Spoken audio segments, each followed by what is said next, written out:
So I'm Mike Jones. I'm the retired Texas cop. Yep, I'm Pete Gillette. I'm the retired Australian cop from New South Wales.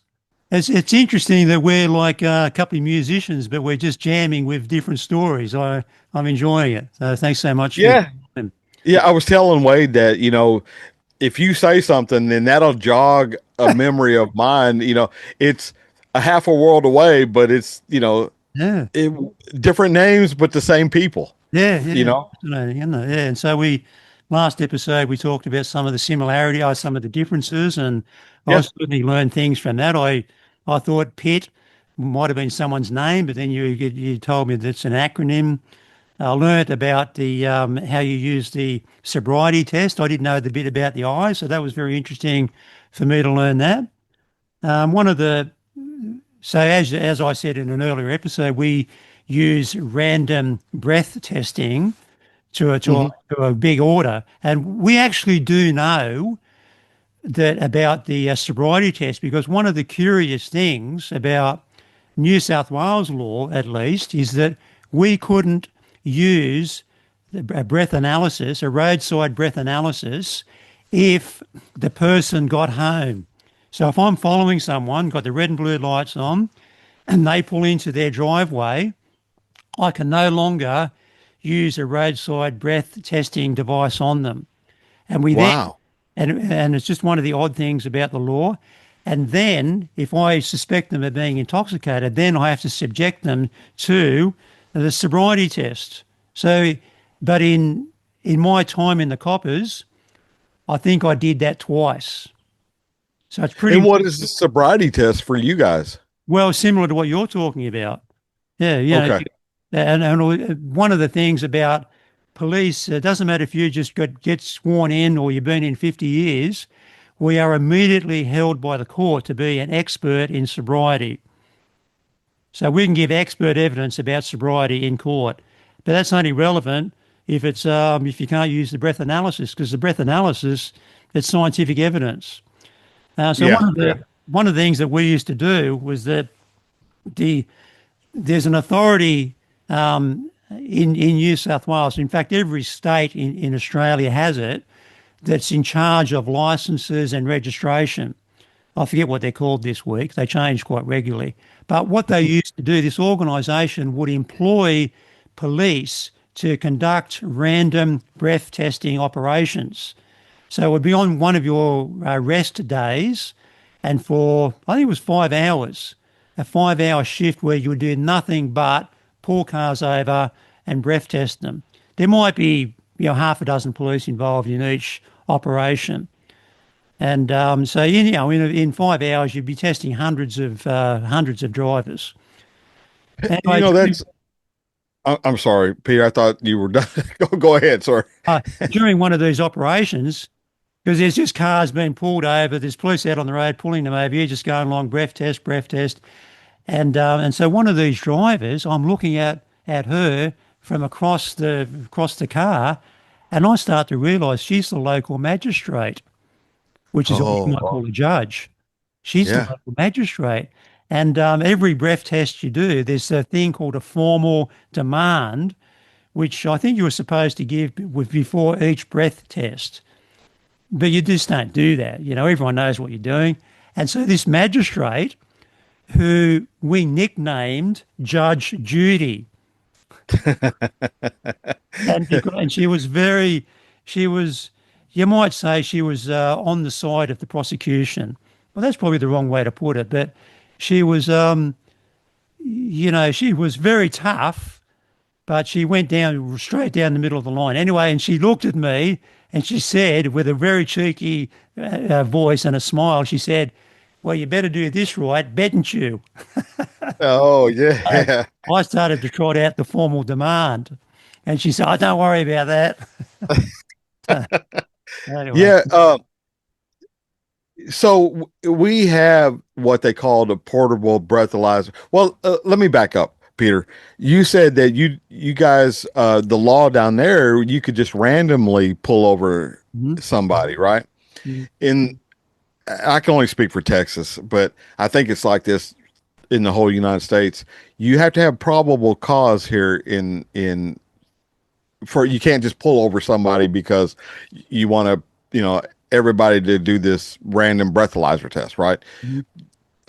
So, and the portable breathalyzer test, now it could be changed by now since I retired, but that wasn't admissible in court. That really just gave a police officer in the field, you know, let's say the person was unable to do a standardized field sobriety test, the offender, you know, you could get more clues through using a portable breathalyzer test, just Mhm. like you could with a lie detector test, right? Neither one of them are admissible in court, Mhm. but it gives you enough clues to move on from there to go do something else, right?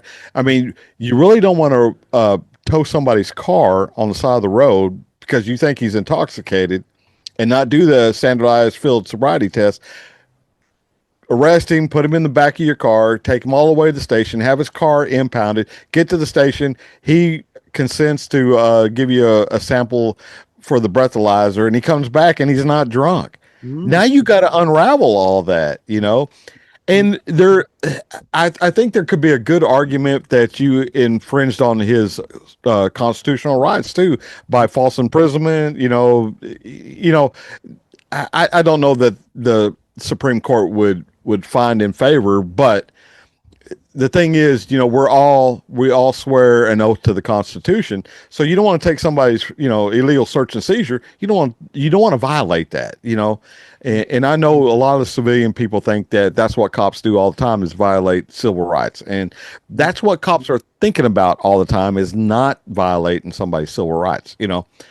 So we use these other, we would use the portable breathalyzer test on the highway or the standardized field sobriety test on the highway for us to be comfortable by arresting somebody, detaining this person, taking his freedom and saying, okay, you're no longer free to leave. Now you're coming with us and we're going to go back to the station. Now, if you get back to the station and he refuses to blow into the breathalyzer machine, which is the scientific one and it's certified and it's calibrated, then you're just going to go by whatever happened out on the highway and your observations while you're at the station, and you'll write that in your report, and then you'll go with it that way. But Mhm. we can't just arbitrarily pull over somebody. If Mhm. I get a call from dispatch there and says somebody's following Joe Blow in a blue Ute, for instance, and the Ute is swerving, I can't go by that guy's word for it. I have to come out there. Now I have to witness it myself. Yeah. Yeah. And then so I'll turn the recorder on. It's nighttime. They don't know who you are Mhm. behind them.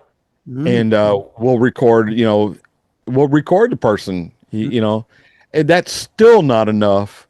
You know, just him swerving or maybe he's not using his blinker or whatever, you know, some chicken shit stuff. Mhm. That's not enough to take him and his freedom away and take him to the station. Mhm. So that's like the captain asking about talking about the differences. So y'all do it different.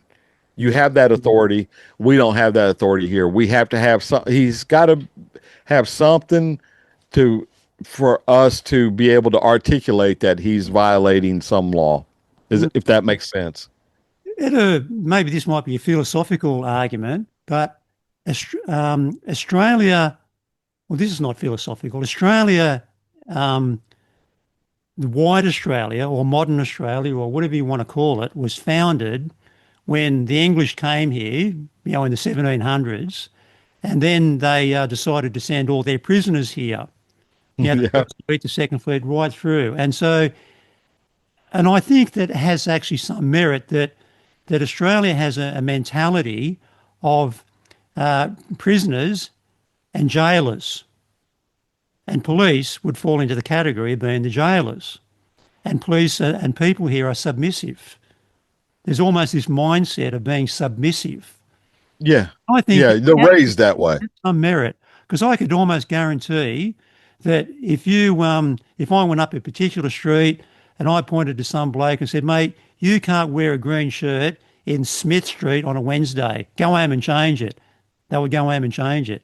Yeah, There's almost like yeah, this submissiveness, yeah. and I mean I'm overstating the case, but at the same time, I think that police are probably the champions of civil rights because it is Yeah, us who protected people from other people who wanted to hurt them. So police are great advocates of civil rights. And just sure. because we might be infringing on yours doesn't mean it's wrong. Anyway, that's Yeah, my thoughts. no, yeah, I agree that we are champion of civil rights or and their constitution.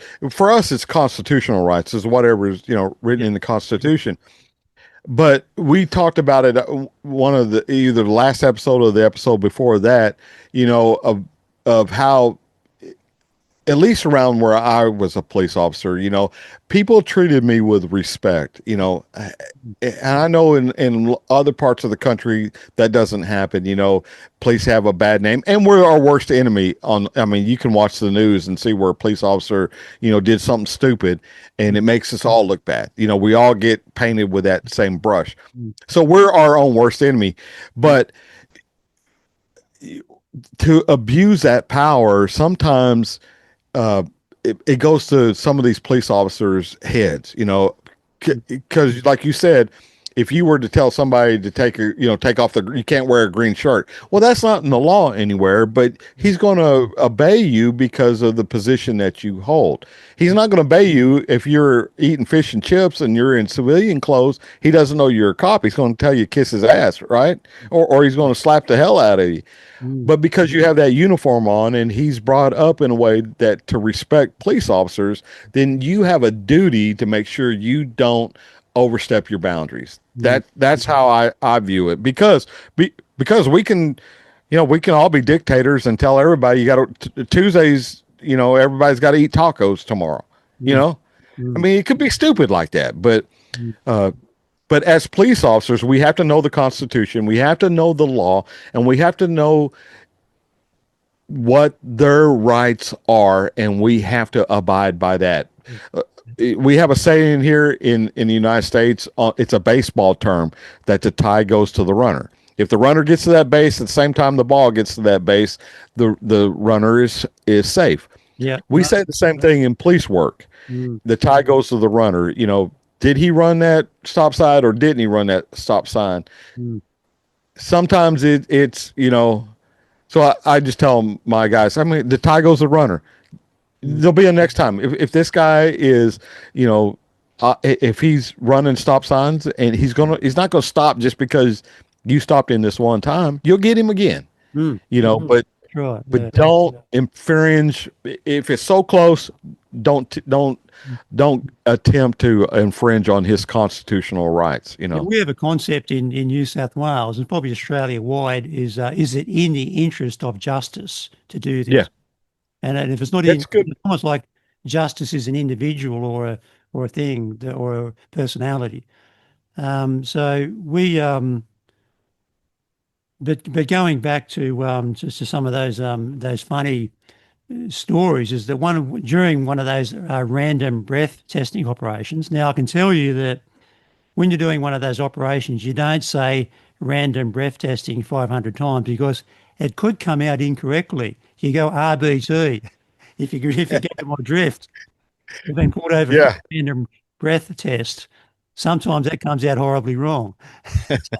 Anyway, during one of these operations, we're pulling over hundreds of cars, and one of the cars, I can remember thinking at the time, why is he here? And it was I won't say where it was, but it was in this particular town, and it was many hundreds of kilometres away from another town that is well known for its marijuana illegal drug activity. Where they have plantations, very yeah, well known. And one of the families from that area, again, I'm not going to say what it is, but it's a well-known name. Even in the general public, it's a well-known name. And I remember during one of these operations, you pull people over, show me your license, mate. You look at the licensing, and I remember thinking, why is he here? And he had a really nice European car, and he was very, very nicely spoken. And he was, then it would have been maybe a couple of months later, there was a big operation. There was a search warrant that they executed on this massive marijuana crop in the area where we were doing the operation. I think geographically speaking, was the biggest marijuana crop they'd ever got. Then the Wow. paradox in my mind, he was just up here checking on business. He was up there just making sure everything was rolling along right. He just got Checking on his investment. and and I breath tested him. It was interesting, and it made sense a couple of months later when they did this when they executed this warrant. So Let me ask you this, Peter. Um, so does your portable breath test machine, does it also do marijuana, uh, cannabis? no, It's just alcohol, right? they do have other ones now where they do random drug testing, and Yeah. it's a piece of plastic.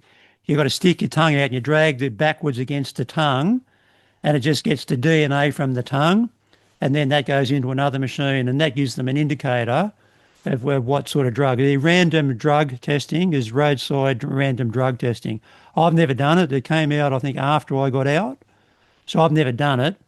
But yeah, they can do that. But the machine that they use on the side of the road is only an indicator. It's not.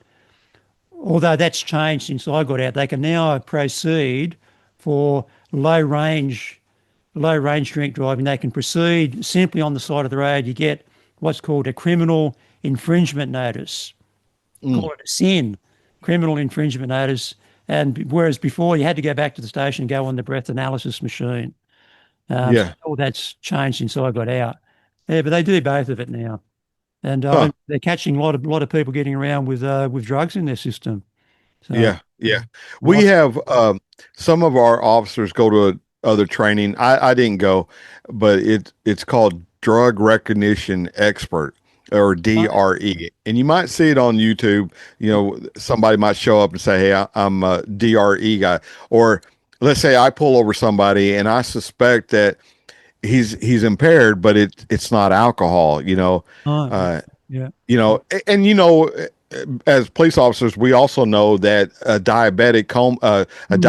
diabetic incident could also oh, mask, you yeah, know, yeah, or the similarities of being drunk is right there. So, I mean, that's another thing we have to oh, work that, through. yeah, that reminds me of a story. Yeah, yeah, Yeah, yeah, yeah, and me too, man. I was following somebody, almost hit a bridge. One of those bridge pillars. It yeah, would have killed this person instantly yeah, if they'd hit it, man. And I lit the person up, and they didn't speed up, but they didn't pull over. yeah, So I've got lights going. I think we're probably going 20 miles under the speed limit. Everybody's passing us, and mm, I'm trying to pull over this person, mm, and in my mind, this person's intoxicated, mm, or they're an impaired driver, but I'm thinking it's intoxication. mm, It was a diabetic event, mm, mm, and it presented in the same way someone that's intoxicated. So instead of that person being arrested, we had the paramedics come out mm, and they gave him some candy bars or whatever, some kind of pudding or something, mm, and they're they became in level and they were normal people. But it was so, police officers, we had to be aware of that, mm, because if I had arrested that guy, taking him to jail, mm, in the middle of the night, mm, there's a good chance he could have died. And mm, so please, this is why we have to do training all the time to, you mm, know, it reminds me of a story, this training. It was 2:30 in the morning. The bars around here close at 2 o'clock in the morning. mm, So at 2:30, you're going to see a lot of people on the highway, and you know what I'm saying? We used to have a saying, you got a cowboy hat on at 2:30 in the morning when he's going to the curb. We're going to figure out some way to get probable cause because he's going to be drunk. But this car came in front of me at this intersection and blew through the red light. I mean, literally, it was a little hump in this intersection. So it was a female driver at the time. I didn't know this, but she left the ground and hit, and sparks flew. And oh, I'm like, holy cow, what's going on here? So it's like 2:30 in the morning on a Sunday morning. There oh, shouldn't be anybody out moving. oh, And so that it wakes me up. I'm just driving around and I get her pulled over and I'm like, and I know she's drunk. I know she is. This is my brain is telling me this. This girl had met somebody at a bar, some man at a bar, and he talked her into taking him to somewhere else. I think they have breakfast at one of these all night deals. And his friend drove his truck behind him. Mm, He has this girl pull over into you call them paddocks, we call them pastures, big, where cattle are. mm, And he has her pulled out there, and he assaults her, mm, indecently assaults her. mm, And he gets out of that vehicle and he gets into the truck with his friend and they take off. I didn't ever see that vehicle. I just saw her. mm, And I'm like, what the hell's going on here? This girl is drunk, and I knew this is gonna take me all night long to unravel this. This is what my brain was telling me. mm. And so I get her pulled over, and I said, she jumps out of the car. She jumps out of the car and comes running back towards me, hysterical. He just the R word, we can't say it here on YouTube, but Mm. he just assaulted me, and so I'm thinking, so now I have to change my brain. I can smell alcohol off of her. Is she telling me a story to get out of this alcohol? You know how we are as cops. We're skeptical of everybody. Mm. And then I just kept talking to her for another 10 minutes. And finally I started thinking, this girl is not lying to me. She just was assaulted, Mm. not a mile away. Mm. And, so I call my sergeant, who's was my boss at the time, and I told him, "Hey, this is what I got," and I think she's telling the truth. So Mm. he comes out there. I have the paramedics also come out there in the ambulance, and we're searching through her car while she's being looked at in the ambulance. We find this guy's wallet. Oh, So fantastic. he'd pulled his pants down in the Oh, passenger side of that car, and his wallet fell out. how good's that? And that guy, I ended up arresting him about 2 weeks later. Of course, we had his wallet, so we knew who he was. He Mm. was from another town, probably 50 miles away. He was up here working at a job site. And we ended up getting a warrant on him, and the detectives got me, because it was my bust really, but they worked all those other angles, the detectives, Yeah. and found out where this guy was staying. Got a warrant signed by a judge, and I went with him. We arrested that guy, put him in jail, and he got 24 years in the state Fantastic. penitentiary. How good's Yeah, that? That is yeah. fantastic. How unreal is that? I mean, all these. Mm. I mean, I just had to be in the right place at the right time. Okay. Um, Are we done? yeah, yeah, I think that's a good length for today. Hey, Mike, I was thinking that if people want to know more about how things happen in the Australian policing scene, just leave a comment, and we'll take it on board like we've done with the pit manoeuvre and other things, and that'd be great. Let us know. Hey, and likewise, Pete, if there's any viewers out there that want to know anything about, and I can only talk about Texas policing. They're all different, but if you got any questions of how we do it here in Texas, man, put it in the comments, and Peter and I will discuss it, and we'll bounce it back and forth and learn about each other too, and try to answer your comment. Beautiful. Yeah, that's a great idea. All Thanks, Mike.